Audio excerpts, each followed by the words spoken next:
almost important. Now I'm going to do this. I'm just going to do just a tiny little glide. That's just right out of my hand from what 5 feet. Boom, right there. So that's what you need to do. Get it to fly like that to start with, and having the proper amount of clay here is critically important. The tiniest pinch really makes a massive difference. Okay, we're going to launch it. I hook it right here. I'm going to launch this pretty much upward, and there it is. You see it on the film? Yeah.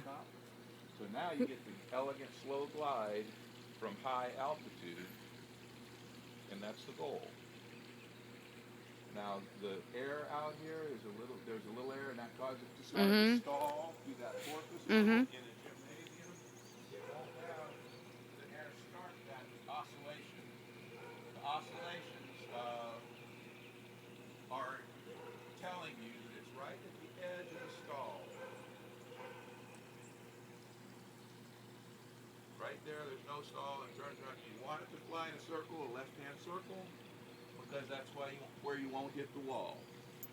The more practice you get, the higher you can launch, up to the height of the ceiling, and that's the goal, is to get as high as you can and get this transition from the top so it occurs without much loss of altitude. And the reason that got some sink in the air out here, there's some cool air coming down, so that was not real beneficial air, so it came down quicker. Yeah. Over in this area, and that's what happens outside. You have air currents right now. There was sink over here. In a gymnasium, it should be uniform. Now, a very, very important part of this glider are the flaps.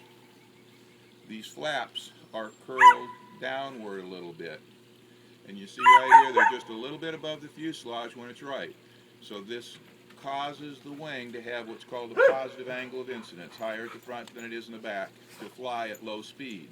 However, when it launches, these thin flaps are so flexible, they fold straight back, and it shoots like an arrow in a straight line. That's what's necessary.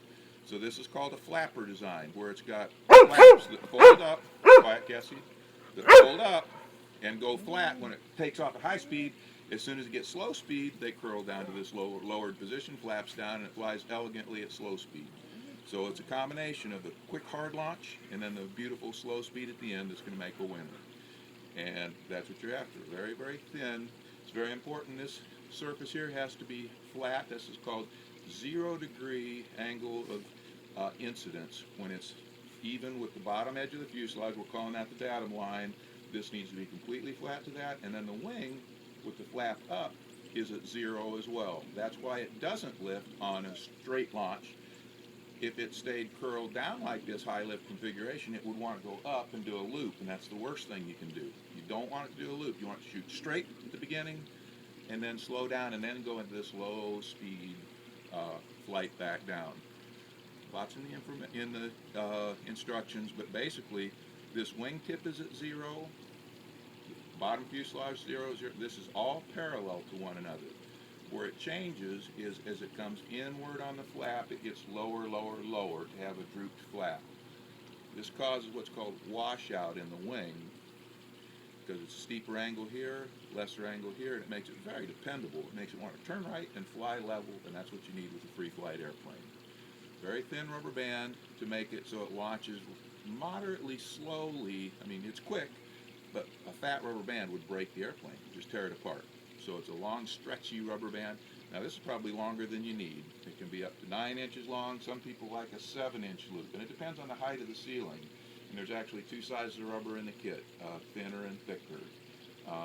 Though either one will work. It's just experimentation to make a big difference. Now, the one thing that's going to occur is when you launch it, if it goes straight up at the end and it's like this, right at the top of this launch, it'll probably do a hard stall. That means that it's going to slow down and stop and not have a chance to fly, and it's going to turn straight down to the ground. Yeah. It's going to happen. If it does, you can break this thin fuselage stick. This glider's been flown dozens and dozens and dozens of times, and if you look at it, there's not a single break on this one. This one hadn't broken, but I've heard kids break them the first time. So It can happen. Dirt, grass is the best if there's no wind blowing to do your initial flights. Okay.